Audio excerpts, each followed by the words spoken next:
My husband laughed when they asked about starting a family, said he'd rather stay childless than raise kids with my negativity. His family cheered. His friends applauded. So I did what any good wife would do. I destroyed him. This is what happens when you push a woman too far. The ballroom glittered like a gilded cage, every surface polished to a blinding sheen, crystal chandeliers dripping light onto marble floors, champagne flutes clinking in a symphony of hollow celebration. I stood at the center of it all, draped in a designer gown that cost more than most people's rent, my smile as carefully constructed as the diamond necklace around my throat. From the outside my life was a fantasy. But inside I was drowning. Daniel's hand rested possessively on the small of my back, his touch firm enough to leave invisible bruises. "You're tense," he murmured, lips brushing my ear in a parody of intimacy. "Relax. Everyone's watching." His voice was velvet but his grip was steel. I forced my shoulders to drop, my painted-on smile unwavering. That was the unspoken rule: perfection at all costs. We were the couple people envied. Him with his sharp suits and sharper tongue, a rising star in the corporate world. Me, the poised, polished wife who never let the mask slip. But behind closed doors the cracks were everywhere. His compliments were barbed. "You'd be stunning if you lost 5 pounds. His apologies were conditional. "I wouldn't have yelled if you didn't provoke me." And his love? It came with receipts, tallied in sacrifices I'd made to fit into his world. Tonight was Sophia's baby shower, an event dripping in pastel excess. Fake laughter, air kisses, and the cloying scent of peonies filled the room. I lingered near the dessert table, nursing a flute of champagne I had no intention of drinking, when one of Daniel's colleagues, a woman with a saccharine smile and predatory eyes, sidled up to me. "So," she purred, "when are you two finally starting a family?" Before I could deflect, Daniel's laugh cut through the chatter, a sound like shattering glass. "With her." He shook his head, swirling his whiskey with a smirk. "I'd rather stay childless than raise kids with that kind of negativity." The room didn't go silent. That would have been kinder. Instead there were titters, exchanged glances. A punchline at my expense. "And Daniel?" He watched, amused, as the laughter rippled through the room. My fingers tightened around the glass. "You're not funny." He arched a brow, his grin widening. "Relax. You're always so sensitive. No wonder I don't want kids with you." The words landed like a slap. But worse was the way his eyes gleamed, challenging me to react, to give him an excuse to dismiss me as hysterical later. When I stood to leave, his hand shot out, fingers vice-like around my wrist. "Where are you going?" His voice was low, a warning. "Don't ruin this for everyone." I looked down at his grip, then up at him. And for the first time in years I didn't shrink. I smiled, slow, deliberate, and walked away. The penthouse was eerily silent when I returned from the baby shower, the kind of quiet that hums against your eardrums after an explosion. I stood barefoot in the foyer, my discarded heels leaving scuff marks on marble that Daniel would later point out with a sigh. The air still carried traces of his cologne, that woodsy, expensive scent I'd once loved, now mingling with something unfamiliar. A floral note. Too sweet. Too deliberate. I moved through rooms that never quite felt like mine despite my name on the deed. The white leather sofas Daniel had chosen. Gray makes the space look dull, darling. The abstract art he'd purchased to cultivate sophistication. The temperature always kept at a crisp 68 degrees because he claimed anything warmer made him sluggish. Every inch of this $15 million cage reflected his tastes, his needs, his control. The home office door stood slightly ajar. This was forbidden territory. Daniel's inner sanctum where he conducted private business behind soundproof doors. Where he'd once backhanded me for interrupting a call. My fingers hovered over the knob, pulse throbbing in my throat. Then I heard it, the faint buzz of his iPad left charging on the desk. The screen lit up as I approached. "Lena, thinking about last night. When can I see you again?" The message hovered above a photo that made my stomach drop. Daniel shirtless in our Aspen bedroom, the one with the vaulted ceilings I'd helped design. Lena's manicured hand splayed across his chest, my monogrammed robe hanging open on her shoulders. Ice flooded my veins. I swiped left. More messages. More photos. Reservations at Lou Bernardine on our anniversary. Flight confirmations to Bora Bora when he'd claimed he was at a stressful investor retreat. A selfie of them grinning in our bed, Lena wearing the emerald necklace he'd told me was in the vault for safekeeping. Then the gut punch. Daniel. 2 more months until the prenup clause expires. Then we're free. The iPad slipped from my numb fingers, clattering onto the glass desk. My reflection stared back from the black surface. Wide-eyed, mouth slightly open, the perfect portrait of a woman realizing she's been a placeholder in her own life. The front door clicked open. Alexa. Daniel's voice echoed down the hallway, accompanied by the familiar cadence of his Italian loafers. You left the shower early. Sophia's pissed. I didn't move. Couldn't. He appeared in the doorway, his tailored tuxedo jacket slung over one shoulder, tie loosened in that carefully curated, I'm so effortlessly handsome way. His smile died when he saw the iPad in my hands. 4-3 heartbeats. We stood frozen in a tableau of shattered trust. Then his face hardened into something I'd never seen directed at me before. Cold calculation. You shouldn't have been in here. The words sliced through my shock. How long? He exhaled sharply, running a hand through his perfect hair. Does it matter? 2 years. My voice cracked on the number. 3. A muscle jumped in his jaw before he shrugged. Off and on. The casual cruelty of that admission unlocked something primal in me. I grabbed the nearest object, a crystal paperweight from his desk, and hurled it at the framed diploma behind him. Glass shattered like our marriage. Daniel didn't flinch. Feel better now? He stepped closer, smelling of bourbon and another woman's perfume. Let's be adults about this. You'll keep the apartment, the allowance. I laughed, the sound jagged and unfamiliar. You think this is about money? It's always about money. He smirked, reaching for my wrist. Come on, sweetheart. You'd never survive without. The slap echoed like a gunshot. His head snapped to the side. A red imprint of my hand bloomed across his cheekbone. We both stared at it, shocked. Then his eyes darkened with something dangerous. You'll regret that. I stepped back, my pulse roaring. No, Daniel. For the first time in years, I don't regret a thing. I walked out with nothing but my purse and the iPad tucked under my arm. The digital smoking gun that would later force him to relinquish the penthouse, the cars, and 70% of his liquid assets. But in that moment, all I cared about was the elevator doors closing between us, finally granting me the last word. The lawyer's office was dark when I arrived, but Eleanor Whitmore answered her phone on the second ring. 20 minutes later, I sat in her starkly modern conference room, rainwater pooling around my Louboutins as she flipped through the documents I'd snatched on my way out. The prenup, bank statements, the damning iPad still glowing with evidence of Daniel's infidelity. Eleanor's reading glasses reflected the overhead lights as she peered at me. You understand what you're asking? Her voice held no judgment, only the crisp efficiency of a woman who'd spent 30 years dismantling powerful men. This won't be clean. He'll fight dirty. A hysterical laugh bubbled in my throat. Dirty was Daniel's native language. I'd spent years learning to speak it fluently, the backhanded compliments disguised as concern, the public humiliations framed as jokes, the way he'd systematically isolated me from friends and family until his approval was the only oxygen left in my world. I thought of the baby shower. Of 100 similar cuts over 5 years of marriage. Let him try. Eleanor's smile was razor thin. First we freeze the accounts. Then we... My phone vibrated across the glass table. Daniel's face flashed on the screen, that perfect boyish grin that had once made my stomach flutter. Now it turned my blood to ice. Where are you? We need to talk. 3 days later I found me a new apartment, Eleanor Helmy Finds. The kind of place Daniel would never set foot in. I was sorting through boxes when Eleanor called. Turn on CNBC, she said, voice tight with suppressed triumph.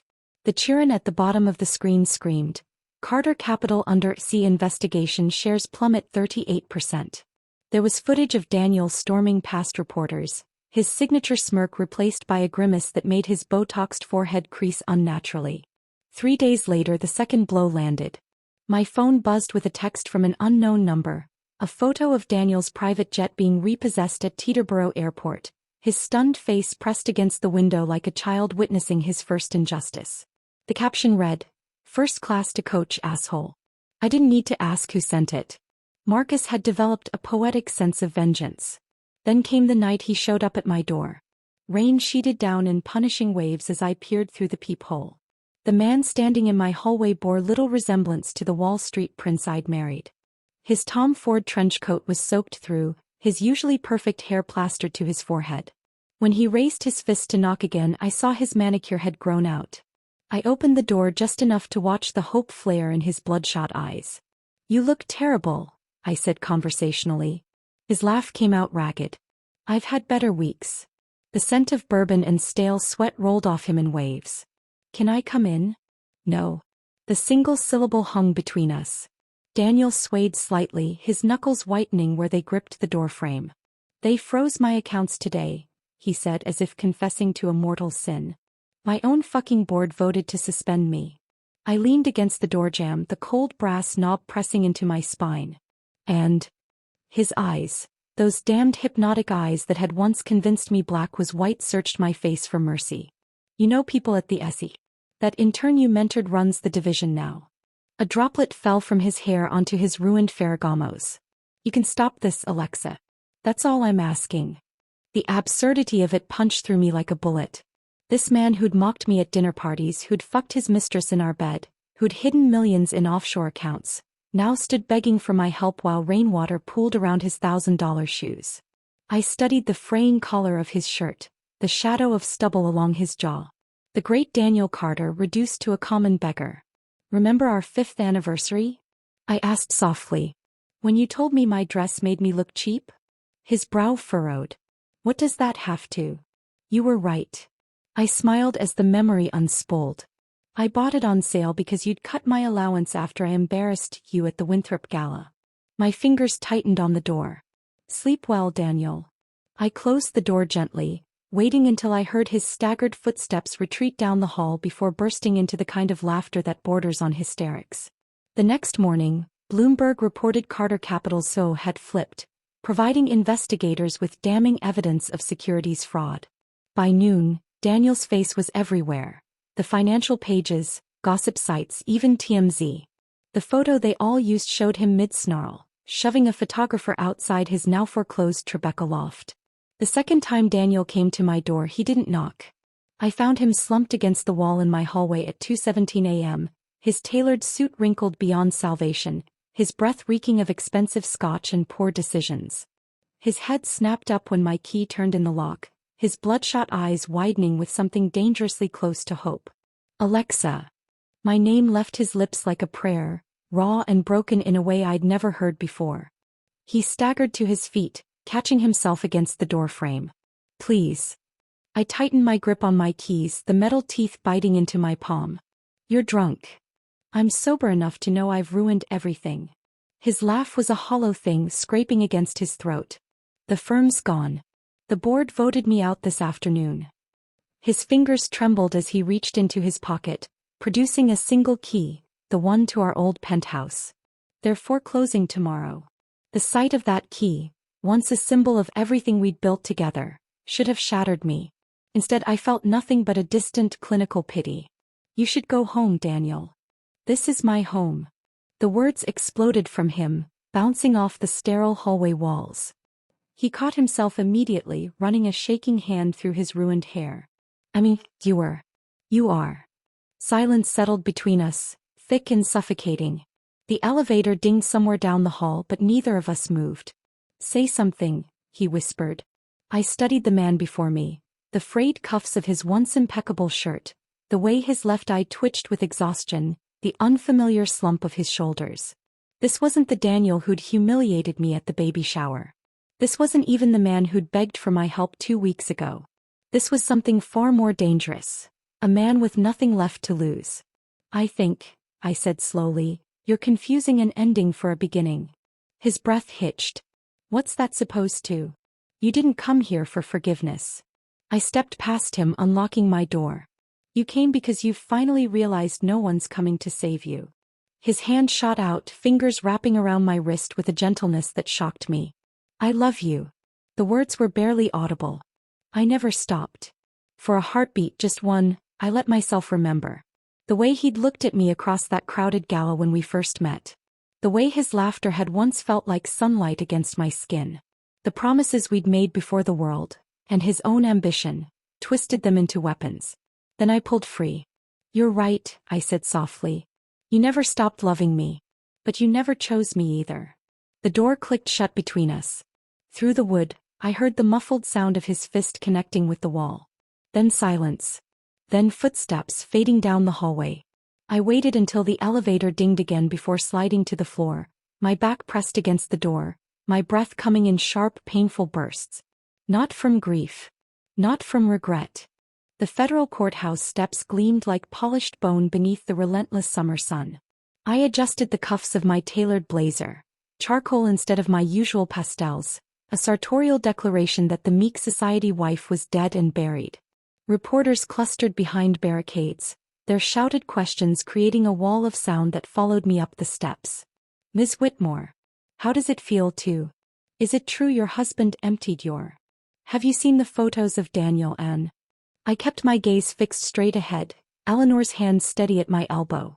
Inside, the air conditioning hit like a slap, raising gooseblush on my arms as we passed through security. The courtroom smelled of lemon polish and anticipation, every polished wooden bench already packed with spectators. Daniel sat at the defendant's table, flanked by 3 attorneys whose hourly rates could feed a family for a month. Even now, facing federal charges, he looked unfairly handsome, his navy suit cut to perfection, silvering temples giving him a distinguished air. Our eyes met across the room, and for a heartbeat I saw the boy I'd fallen for at that charity gala a lifetime ago. Then his lip curled in that familiar smirk and the illusion shattered. The bailiff called the court to order.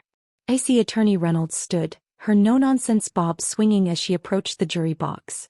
"Ladies and gentlemen, what you'll see today is a pattern of deliberate financial manipulations spanning 5 years."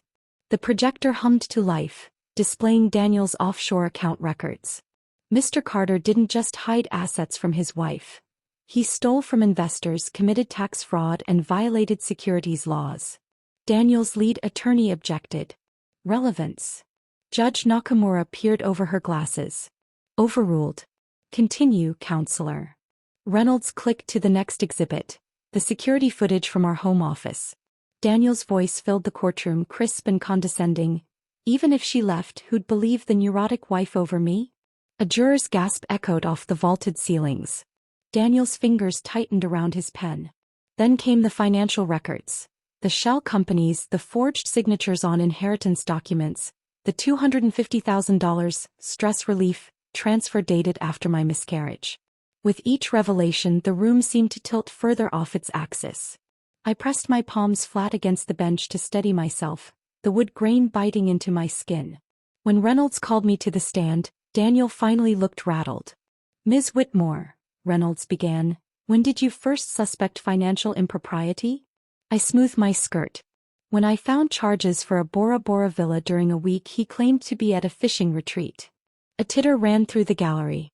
But the real proof came when I accessed his iPad. Daniel's attorney shot up. "Objection. Spousal privilege." "You waived that," I said coolly, "when you filed divorce papers citing irreconcilable differences." The judge allowed it. For 2 hours I walked the jury through every betrayal, the hidden accounts, the stolen inheritance, the way he'd convinced me to sign documents I didn't understand.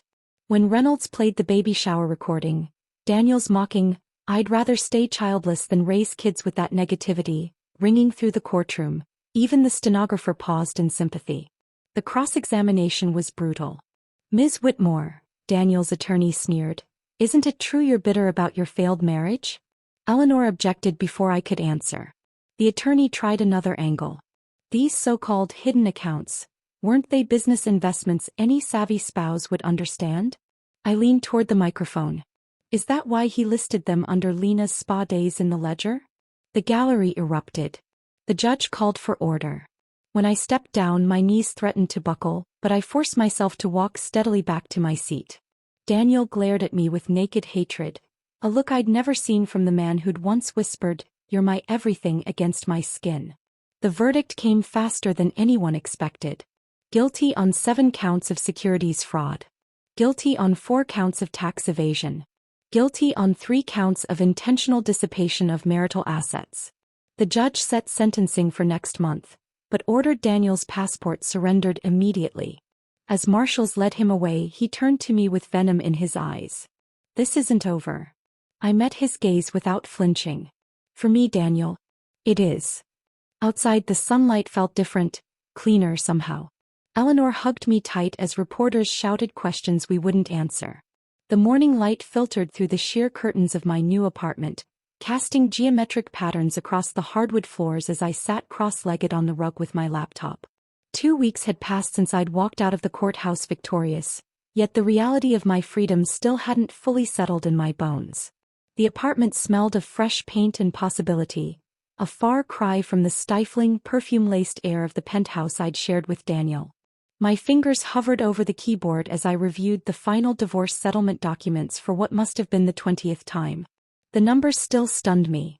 70% of our liquid assets, the beach house in Malibu, full ownership of my grandmother's antique jewelry collection that Daniel had always insisted we keep in a safety deposit box for security. Eleanor had outmaneuvered his legal team at every turn, using his own hidden financial records against him. A notification popped up on my screen, an email from the private investigator I'd hired. The subject line read, "Package delivered as instructed." My stomach fluttered as I opened it to find a single photograph attached. There stood Daniel outside his office building, his usually immaculate hair disheveled, tie loosened, staring at what appeared to be a thick envelope in his hands. The PI's message below was succinct. He received the copies of the security footage this morning. Reaction as predicted. I zoomed in on Daniel's face, studying the telltale signs of his unraveling, the tightness around his mouth, the vein pulsing at his temple. This was the man who'd once reduced me to tears with nothing more than a disappointed sigh. Now, the sight of him crumbling filled me not with vengeance, but with something far more powerful: indifference. The intercom buzzed, startling me from my thoughts. "Ms. Whitmore? Delivery for you." The doorman's voice crackled through the speaker. When the elevator doors opened moments later, I found not a package but a person. Marcus, Daniel's former assistant, stood shifting nervously from foot to foot, clutching a cardboard box to his chest like a shield. His eyes darted around my modest apartment before settling on my face, widening slightly as if surprised to see me without my usual armor of designer clothes and perfect makeup. "Alexa," he breathed, then corrected himself. "Miss Whitmore. Daniel didn't send me." I arched an eyebrow, crossing my arms. "Then why are you here, Marcus?" He set the box down carefully on my kitchen counter. "Because someone needed to give you these." When he lifted the flaps, I saw they were filled with manila folders, the kind Daniel used for his most sensitive documents. Financial records, email transcripts, meeting notes, everything from the past 3 years that you should have had access to. My pulse quickened as I picked up the top folder, flipping it open to find spreadsheets detailing offshore accounts I hadn't known existed. "Why would you risk this?" Marcus met my gaze squarely for the first time. "Because I was there that day at the baby shower. And the 100 days like it before." His voice dropped to a whisper. "And I did nothing." The admission hung between us, heavy with unspoken apologies. I studied this man who'd been a silent witness to my humiliation, now standing in my kitchen with his quiet act of rebellion. In that moment, I realized the truth. Daniel's cruelty had created enemies everywhere, even in his own inner circle. I said, "He is being served, but you would keep them for future in case." The afternoon sun had shifted, casting long shadows across the box of secrets that would finally topple the empire Daniel had built on lies. Outside my window, the city hummed with life, oblivious to the seismic shift occurring in this small apartment. I poured 2 glasses of iced, no more champagne toasts to false happiness, and handed one to Marcus. "To new beginnings," I said, clinking our glasses together. The sweet, citrusy taste on my tongue was nothing like the bitter vintage Daniel had always favored. It was better. It was real. As Marcus left with promises to be in touch, I turned back to my laptop, pulling up the business plan I'd been drafting in secret for months. A consulting firm for women rebuilding their lives after toxic relationships.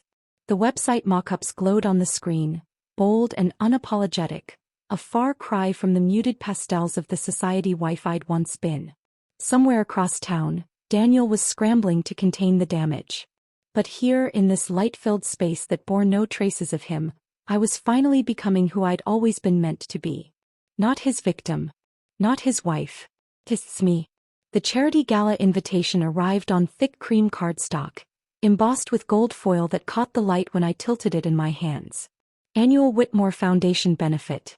My family's name in elegant script, the event now chaired by my cousin after my departure from high society.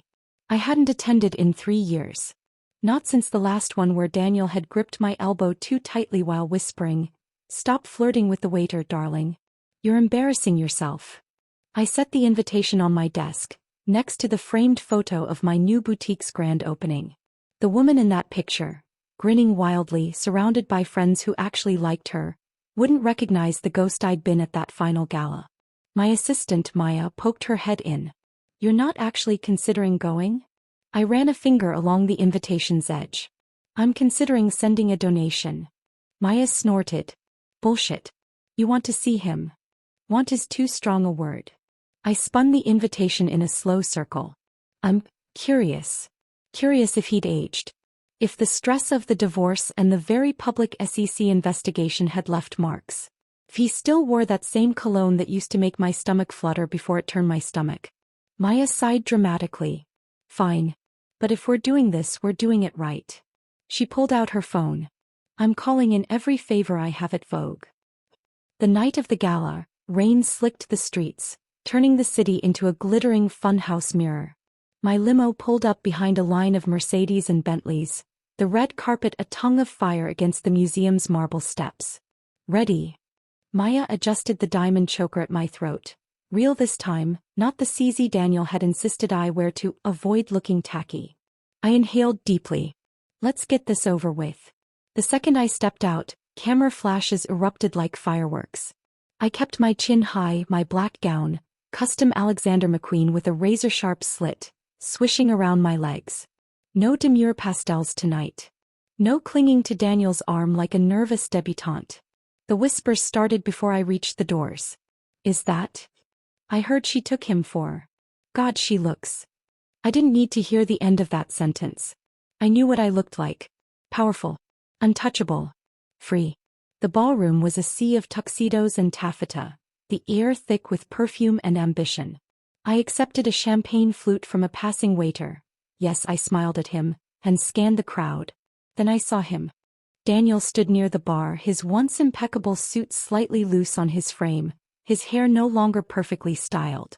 The SEC investigation, the divorce, the very public downfall. It had all left its mark. He was mid-conversation with a potential investor, his charm turned up to its usual blinding wattage, but I could see the strain beneath it. The desperation. Our eyes met across the room. His smile faltered. I raised my glass in a silent toast, not to him but to the woman I had become in his absence. The woman who had built her own business, who had reclaimed her name, who had learned, finally, that her worth was never tied to his approval. A server passed by with a tray of hors d'oeuvres and I plucked one absently, turning away as someone called my name. Behind me, I heard Daniel excuse himself from his conversation, his footsteps quick against the marble floor. "Alexa." I turned slowly. Close, he looked older. Tired. The crow's feet at his eyes were deeper, the lines around his mouth more pronounced. He smelled the same though, that expensive cologne now undercut with something sour. Stress. Regret. "Daniel." I kept my voice neutral. "I didn't expect to see you here." His jaw tightened. I could say the same. A beat of silence. The music swelled around us, a waltz I vaguely remembered dancing to with him years ago. "You look." He trailed off, his gaze flickering over me. "Different." "I am." He exhaled sharply as if bracing himself. "Listen. About everything. Don't." I held up a hand. "There's nothing left to say." For a moment he looked like he might argue. Then something in his expression shifted. Resignation maybe. Or defeat. He nodded once, stiffly, and turned away, disappearing into the crowd. I didn't watch him go. Instead, I turned toward the balcony, where the night air was cool and the city lights stretched out endlessly. Somewhere below, my car was waiting to take me home. Not to an empty penthouse filled with ghosts, but to an apartment I had chosen for myself, filled with art I loved and furniture that wasn't chosen for its status. My phone buzzed in my clutch. A text from Marcus. You coming? We're opening the good whiskey. I smiled, typing back. Be there in 20. As I stepped back inside, the band struck up a new song. Something lively, unstoppable. The dance floor was packed now, couples spinning, laughing, caught up in the moment. I slipped through them effortlessly, no longer a spectator in my own life. The future was unwritten. And for the first time in years, I couldn't wait to see what came next. If you've ever been made to feel small by someone who claimed to love you, this is your reminder that your power was always yours to reclaim. Drop a diamond in the comments if you'd have done the same.